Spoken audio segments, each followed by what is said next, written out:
Bible مقدس میں سے نیا عہد نامہ کلوسیوں کے نام پولس رسول کا خط، دوسرا باب 6 تا 7 آیات۔ پس جس طرح تم نے مسیح یسوع خداوند کو قبول کیا، اسی طرح اس میں چلتے رہو اور اس میں جڑ پکڑتے اور تعمیر ہوتے جاؤ، اور جس طرح تم نے تعلیم پائی اسی طرح ایمان میں مضبوط رہو اور خوب شکر گزاری کیا کرو، آمین۔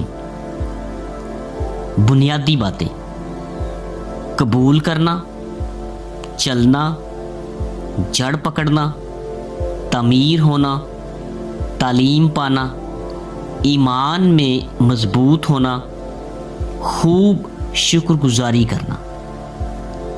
پولس رسول نے یہ خط کلوسے کی کلیسیا کو لکھا۔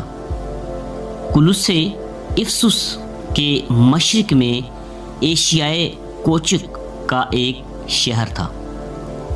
یہ کلیسیا پولس رسول نے قائم نہیں کی تھی، لیکن چونکہ پولس رسول کو خبر ملی کہ کلوسے کی کلیسیا میں جھوٹے استاد آ گئے ہیں، اور یہ جھوٹے استاد زور دیتے تھے کہ خدا کی پہچان اور کامل نجات پانے کے لیے بعض روحانی حاکموں اور اختیار والوں کی پرستش کرنا بھی ضروری ہے۔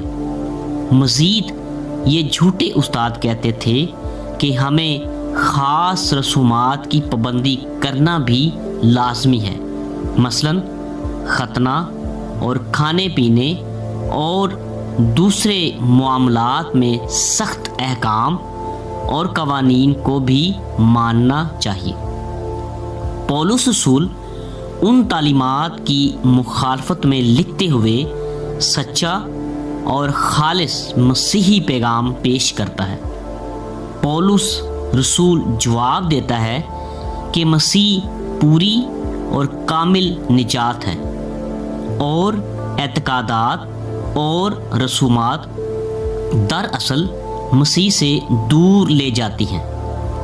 خدا نے مسیح کے وسیلہ سے دنیا کو خلق کیا، اور اسی کے وسیلہ سے وہ اسے اپنے پاس واپس لا رہا ہے۔